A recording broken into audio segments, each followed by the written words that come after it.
국회선 오늘부터 1월 임시국회가 시작됩니다. 이재명 대표 방탄용이라는 국민의힘의 반발 속에 민주당이 단독으로 소집을 요구했는데요. 어떤 쟁점이 있는지 짚어보겠습니다. 또 국민의힘은 이번 주가 전당대회 분수령이 될 것으로 보이는데요. 월요일 임경빈 시사평론가와 함께하겠습니다. 안녕하십니까? 안녕하십니까? 네. 자, 1월 임시국회가 결국에 열립니다. 네. 오늘부터 이제 한 달 동안 시작이 되는데 핵심 주제를 먼저 좀 꼽아볼까요? 아무래도 이제 북한 무인기 침탈 문제, 이제 야당에서는 좀 강력하게 좀 현안 질의를 하겠다라고 하는 입장이고, 또 경제 위기가 이제 새해 들어서 계속 좀 부각이 되고 있는데, 예. 그 문제를 이제 집중 부각시키겠다는 게 이제 야당의 입장인 것 같습니다. 다만 여당 같은 경우는 일단 임시국회 자체가 예. 이재명 대표를 위한 사실상 이제 방탄국회 아니냐. 라는 주장을 하고 있어서 예. 실제로 긴급 현안 질의가 이제 본회의에서 이뤄질지 혹은 상임위에서 이뤄질지 이런 어떤 구체적인 스케줄들은 조금 더 시간을 두고 이제 지켜봐야 될 것 같습니다. 예. 그러니까 이게 무인기 관련해서 현안 질의를 공개로 할 거냐 비공개로 할 거냐 이것도 이제 쟁점이 되는 상황인 거잖아요. 그렇습니다. 예. 이게 여당에서는 이게 이제 군사 안보 현안이니까 이런 사안들은 생중계로 좀 노출시키는 거는 부담이 있다. 그렇기 때문에 이제 국방위에서 비공개로 질의를 하고 나중에 공개하는 방안으로 선별해서 이제 공개하는 방안을 해야 된다라는 주장을 하고 있는데, 예. 민주당 입장에서는 지금 안보 위기 상황에 대해서 워낙 좀 여론의 관심이 높기 때문에 이 문제를 집중 부각시키는 게 이제 이번 임시국회 초반에 주요 쟁점이 되고 있어서 예. 계속해서 이제 본회의에서 질의하는 거를 이제 밀어붙일 걸로 보입니다. 예, 그렇군요. 자, 무인기 침범과 관련해서 지금 국회에서 공방이 한창인데 이게 좀 전 정부 대 현 정부 공방으로 또 재현되는 건 아닌지 이런 생각이 들어서요. 김병주 의원 의혹 제기에 대해서 대통령실이 출처 의심스럽다 이렇게 얘기를 했고, 또 이제 민주당이 대응하는 과정에서 그런 그 모습이 다시 보이는 것 같아요. 어떻습니까? 이제 초반에는 아마 국민의힘에서 그렇게 좀 이제 전 정부와 현 정부의 갈등으로 이제 부각시키려고 하는 노력이 있었던 것 같습니다.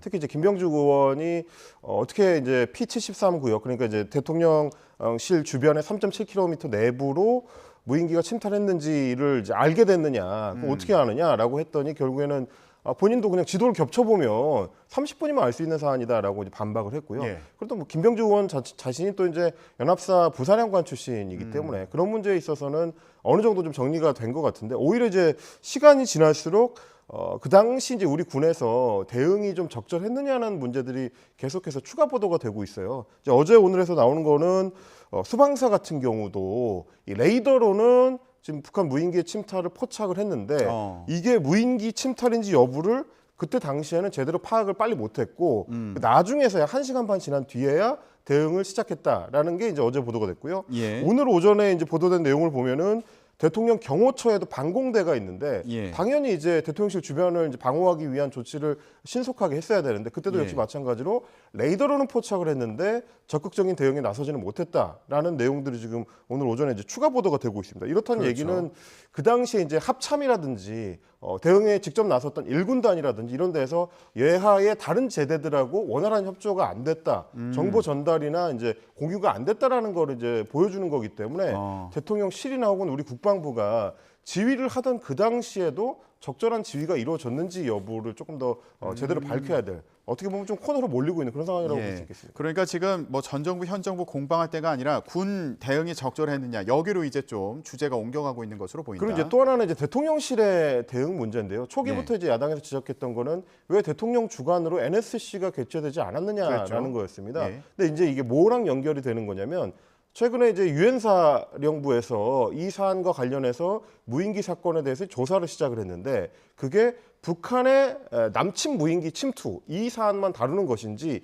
이후에 대통령의 지시로 이루어졌던 북측에 대해서 우리가 이제 보냈던 무인기 건까지도 포함하는 건지 이건 아직 지금 확인이 안 되고 있습니다. 그러다 보니까 야당에서는 NSC를 개최해서 유엔사하고 어떻게 협조할지를 미리 이제 결정을 하고 대통령의 지시가 이루어졌어야 되는데 NSC 없이 대통령의 지시가 직접 이루어지니까 이거는 자칫하면 정전협정을 우리가 위반한 게 될 수도 있다. 이 부분을 예. 지적하고 있는 거거든요. 예. 그러니까 이런 여러 현안들이 지금 국방부와 관련해가지고 제기가 되고 있기 때문에 간단하게 끝날 문제로는 좀 보여지지 않습니다.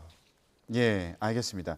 그러니까 지금 군의 대응이 적절했는지, 그리고 대통령의 NSC 그 소집하지 않고 이제 직접적으로 뭐 무인기를 이제 북한에 우리도 2대, 3대 보내야 된다 이런 그렇습니다. 지시를 했던 것에 대해서 민주당에서 이거 정전협정 위반이다 이렇게 또 지적을 하고 있는 상황이잖아요. 맞습니다. 근데 네. 말씀하신 것처럼 NSC가 없었던 가운데 그런 지시가 나온 것이 적절했느냐 이런 지적도 가능해 보인다. 그렇습니다. 예, 이런 말씀으로 이해가 됩니다. 이게 이제 NSC가 개최가 됐더라면 그러니까 국방 전문가들이 이제 모여서 회의를 하기 때문에 대통령의 직접 지시 전에 충분한 조언 활동이 이루어질 수 있거든요. 이런 군사적 활동을 우리가 직접적으로 하기 전에는 유엔사하고 어떤 방식으로 협조가 이루어져야 된다든지 미리 협조를 구한 뒤에 조치가 이루어져야 된다든지 예. 이런 조언이 이루어졌을 텐데 없이 대통령실에 이제 곧장 지시가 이루어지다 보니까 혹시 공백이 생긴 거 아니냐 이런 이제 우려가 이제 야당에서 나오는 거라서 이 부분에 대해서는 긴급 현안 질의에서도 좀 제대로 다뤄줘야 될 필요는 있어 보입니다. 예, 그러니까 긴급 현안 질의를 통해서 NSC가 없었지만 대통령이 보고를 받고 이런 지시를 내리는데 어떤 과정을 거쳤는지 좀 그렇습니다. 살펴봐야 된다. 이런 말씀이셨습니다. 근데 국민의힘에서는 이거 민주당에서 정전협정 위반이다 이렇게 지적을 하니까 아니 북한에서 먼저 이렇게 정전협정 위반을 한 상황이니까 우리도 그에 대한 대응을 하는 게 맞다. 이제 이런 입장을 취하고 있는 거고요. 그리고 9.19 합의를 이제 효력을 정지하는 것을 검토해라 이런 지시를 하기도 했잖아요, 대통령이요. 그렇습니다. 근데 이후에 이제 대북 방송이라든가 아니면 대북 전단 살포 가능성이 거론되고 있는데 이 또한 북한에 대한 위협이 될 수 있다. 그러니까 준비를 하는 것만으로도 위협이 될 수 있다. 이런 그렇죠. 네. 입장도 있어가지고. 그러니까 사실 이제 상응 조치라는 게 1대1로 이제 꼭 대응이 되는 사안만은 아니에요. 예를 들면 연평도 포격 사건 같은 경우는 우리가 네. 이제 우리 영토에 직접적으로 북한의 포격이 떨어졌기 때문에 그거에 대한 포격 대응 조치는 너무 당연하고 자연스러운 건데 무인기 침탈 같은 경우는 또 조금 성격이 좀 다르거든요. 북한 무인기가 우리 이제 수도 서울에 침탈했다고 해서 똑같이 그러면 평양까지 우리 무인기를 보낼 거냐 하는 거는 유엔사나 혹은 미국 정부하고 사전 협의가 좀 필요한 사안이긴 합니다. 이제 이런 예. 부분들에 대해서는 다소 좀 신중한 접근이 필요하고 지금 말씀하신 것처럼 9.19 합의는 또 성격이 좀 다른 문제고요. 그러니까 정전협정하고 9.19 합의는 또 다른 문제고 유엔사가 중간에 껴있는 정전협정과 남북 당사자 간의 협의가 이루어졌던 9.19 군사합의는 좀 다르다. 이 부분을 먼저 이제 하나 짚어야 되고 예. 또 하나는 말씀하신 것처럼 우리도 이제 대북 방송처럼 북한이 대응하기는 까다롭지만 우리 입장에서는 굉장히 좀 효과적으로 사용할 수 있는 카드들 이런 거를 이제 앞으로 검토하는 거는 필요한 조치입니다. 이거는 뭐 직접적인 군사 충돌 없이도 북한에게 어떤 다른 어떤 조한 뭐 이렇게 문제점들을 우리가 일으킬 수 있는 사안이기 때문에 예. 이건 한번 검토해 볼 수 있는 부분들인데 이게 즉흥적이거나 너무 이제 급하게 추진될 필요는 없고 여야 혹은 이제 정부까지 포괄해서 계속 좀 논의를 해가면서 그리고 이제 미국 정부나 혹은 유엔사하고도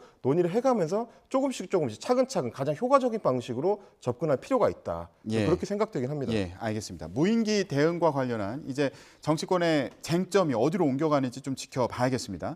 자, 이번 임시국회 쟁점 가운데 또 다른 하나가 이재명 대표 사법 리스크잖아요. 그렇습니다. 내일이 이제 출석하는 날입니다. 지도부도 함께 간다고 하는데 내일은 어떤 메시지를 내놓을 것 같으세요? 뭐 지금까지 해왔던 메시지의 연장이 아닐까 싶어요. 일단은 아마 검찰 수사가 무리수다 이제 이런 얘기를 할 텐데 뭐 어제도 민주당에서 논평 냈습니다만은 전에 이제 무혐의로 종결됐던 사건을 검찰이 다시 꺼내가지고 정치적 수사를 하고 있다. 뭐 이런 메시지를 낼 가능성이 높고 아마 지금 민주당 내부에서 논의되고 있는 거는 성남 FC 건도 중요하지만 결국 이제 대장동 의혹 사건과 관련해서 왜 이재명 대표에 대해서는 검찰이 수사를 진척시키지 못하고 있느냐.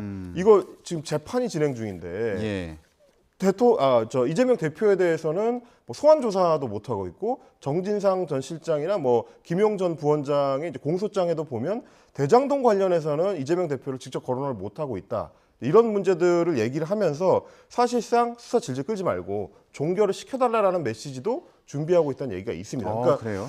설을 전후한 시기에 오히려 지금 민주당 쪽에서는 검찰 수사에 대해서 이제 공세로 전환하자라는 얘기가 나오고 있는 것도 이 연장선상에서 좀 생각해 볼 수 있는 게 예. 얼마 전에 정성호 의원 예. 이재명 대표의 이제 최측근으로 알려져 있는데 사법 리스크에 대해서는 이재명 대표가 당하고 좀 어느 정도 선을 긋고 민생에 집중하면서 이 사법 리스크는 내가 스스로 챙기겠다. 예. 좀 당하고 좀 구분을 지어달라라는 요청을 했는데 예. 그걸 두고서 이제 일각에서는 당 내에 여러 이제 분란들이 조금 표출되는 거 아니냐 이런 얘기도 하지만 거꾸로 생각하면 그만큼 이 사안에 대해서 공세 전환을 위한 준비를 하고 있다. 거꾸로 그렇게 볼 수도 있습니다. 검찰 쪽을 향해서 이재명 대표가 조금 더 적극적으로 이제 대응하는 방향으로 이제 바뀔 가능성 그런 거를 이제 내일 소환 조사와 관련해 가지고 한번 좀 지켜보실 필요가 있는 포인트가 될 것 같습니다. 예, 일부에서는 이거 친명계에서도 좀 우려하는 거 아니야. 사법 리스크로 인해서 이재명 대표가 좀 선긋는 거 아니냐 이런 분석도 있었는데 반대로 보면 오히려 민주당에서 이제 공세를 강화하기 위한 그렇습니다. 그런 과정일 수 있다 이런 해석이었고요. 그 11일에 그러니까 조사받은 다음 날에는 인천 계양을 비롯해서 인천 지역에서 경청통을 이어간다고 하는데 거기에서도 이제 이런 뭐 야당에 대한 탄압이다 이런 메시지를 내지 않을까 이런 생각을 좀 해보는데요. 근데 이게 전국 돌면서 본인이 이제 조사를 받으면서 무고하다 이거를 전국을 돌면서 민생 투어 현장에서 얘기하는 게 적절하냐 이런 지적도 있는 것도 사실이잖아요. 사실 저희가 이제 이 시간을 통해서 굉장히 좀 그 사안에 대해서 여러 번 다뤘는데 전국 투어를 시작할 때 저희가 얘기했던 건 뭐였냐면 이거는 이제 대선 당시의 경쟁의 연장으로 보일 수 있다. 그게 이제 민주당에서 부각시켜야 될 포인트다라고 말씀을 드렸었어요. 예. 그러니까 말하자면 정부 여당이 뭘 잘 못하고 있고 그거를 민주당이 해결할 수 있는 대안을 갖고 있다라는 걸 부각시킬 수 있다면 윤석열 대통령과 이재명 대표가 직접적으로 대립하는 구도를 다시 만들어냄으로써 이재명 대표의 책임을 키우고 예. 그리고 검찰 수사라는 어떤 직접적 표적에서 다소 좀 벗어날 수 있는 행보가 될 수 있다고 얘기를 했었는데 결과적으로 보면 대안으로서의 이재명 혹은 뭐 이재명의 민주당을 부각시키지 못하고 오히려 검찰 수사에 더 갇혀 있는 것 같은 양상으로 가버렸습니다. 예. 검찰 수사 얘기를 전국을 다니면서 하는 거가 초점이 맞춰지다 보니까 아니 대안이 뭐냐? 그러면 대안 세력으로서의 민주당을 신뢰할 수 있는 거냐? 자꾸 사법 리스크 얘기만 해가지고 이재명 대표가 거기 갇혀 있는 모습을 보여주는 거 아니냐? 이런 좀 비판적 시선들이 있는데 역시 마찬가지로 이제 검찰 수사 얘기만 한다면 여기서 예. 벗어나기 쉽지 않아 보인다. 이번에도 역시 같은 얘기를 할 수밖에 없을 것 그러게요. 같습니다. 이 틀을 좀 깨고 다른 이슈에 대해서도 제1야당으로서의 역할을 강조하는지 좀 보겠습니다. 자, 국민의힘 얘기도 해볼게요. 국민의힘 같은 경우는 이번 주가 전당대 분수령이 될 걸로 보입니다. 안철수 의원이 오늘 출마 선언을 하는데 대통령과 2심 전심이다. 윤심이 아니라 윤힘 후보다. 이게 단어를 또 새로 만들었더라고요. 네. 예. 자, 근데 여기서 좀 궁금한 포인트가요. 아니 지금 김장연대는 한창 힘을 받는 것 같은데 아니 안철수 의원한테는 왜 이렇게 친윤계가 이렇게 모이지 않는 건가? 이건 어떤 배경이 있는 겁니까? 기본적으로는 이제 당내에 자기 이제 세력을 구축하는 데는 시간이 좀 부족했다라고 봐야 될 것 같고요. 뭐 대선이 끝나고 나서 사실상 뭐 단독 입당에 가깝게 합당이 이루어졌기 때문에 뭐 자기 이제 세력을 구축하지 못하는 문제점이 좀 지난 한 8개월 동안 이제 이어졌다라고 예. 봐야 될 것 같고 그리고 워낙 또 이제 국민의힘처럼 오래된 정당에서는 신진 세력이 자리 잡는데 이 시간만으로는 이제 충분하지 못한 측면이 있습니다. 이제 이런 거를 같이 봐야 될 것 같고 김장연대에 대해서도 이제 견제하는 목소리를 냈습니다만은 사실 이제 장제원 의원이 계속해서 이제 밀어주는 게 어느 정도 효과를 발휘하면서 안철수 의원한테 다른 사람들이 가서 붙는 데 있어서는 좀 예. 제동 장치로 작동하는 예. 그런 문제도 이제 추가로 있는 것 같습니다. 예. 자, 김기현 의원에 대해서도 얘기를 해봤는데 마침 김기현 의원도 오늘 개소식을 열어서요. 그런데 또 언론 보도를 보니까 윤 대통령이 김기현 아들 결혼식 축하 전화를 했다더라. 뭐 이런 보도들이 또 나와서 이거 친윤 후보로 입지가 확고해지는 거 아닌가 이런 생각이 들기도 하는데 자, 여기서 또 흥미로운 부분이 있더라고요. 김기현 의원과 안철수 의원 캠프 사무실이 어느 빌딩에 있냐. 이것도 또 화제를 모으고 있습니다. 이거 왜 그런 겁니까?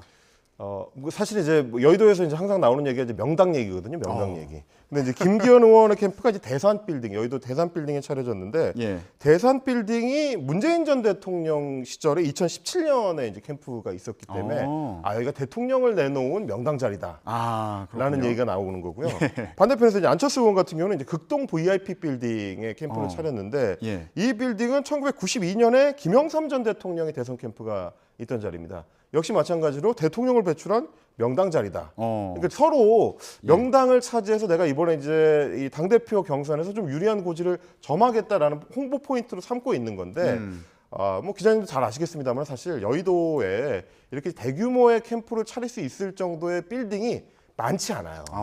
그리고 뭐 대산 빌딩이나 VIP 빌딩이나 둘 다 예. 국회 바로 건너편에 있는 건물들이거든요. 예. 국회에서 가까운 자리를 잡아야 의원들하고 접촉할 수 있는 이제 기회를 좀 많이 만들 수 있다 보니까 그래서 사실은 선정할 수 있는 건물 자체가 많지 않은 거라서 서로 더 명당이라고 주장합니다만은 왜 자꾸 이렇게 대통령들이 배출된 빌딩이 쉽게 캠프로 선정이 되느냐? 몇 개 없기 때문이다. 거기서 거기다. 예, 이런 말씀 좀 그렇군요. 드릴 수밖에 없을 것 자, 같습니다. 이번에도 이 명당의 평가가 또 이어질지 이것도 봐야겠고요. 자, 마지막으로 나경원 전 의원 관련 얘기를 해보겠습니다. 오늘 아침에 좀 들어온 얘기가 있어서요. 대통령실에서 나경원 전 의원과 관련한 발언이 또 나왔더라고요. 근데 나경원 전 의원이 어제 SNS에 글을 올렸는데 대통령실 입장 10분 이해한다 이러면서도 본인이 제안했던 그 저출산 정책은 검토할 만한 정책이다 이렇게 얘기를 해서 이거 뜻을 굽히지 않은 것 같다 이런 해석이 나왔었는데 오늘 아침에 그 나온 대통령실 관계자들의 그 발언을 보니까 나경원 전 의원의 그 발언이 이제 부적절했다. 그리고 해초까지 거론되고 있다.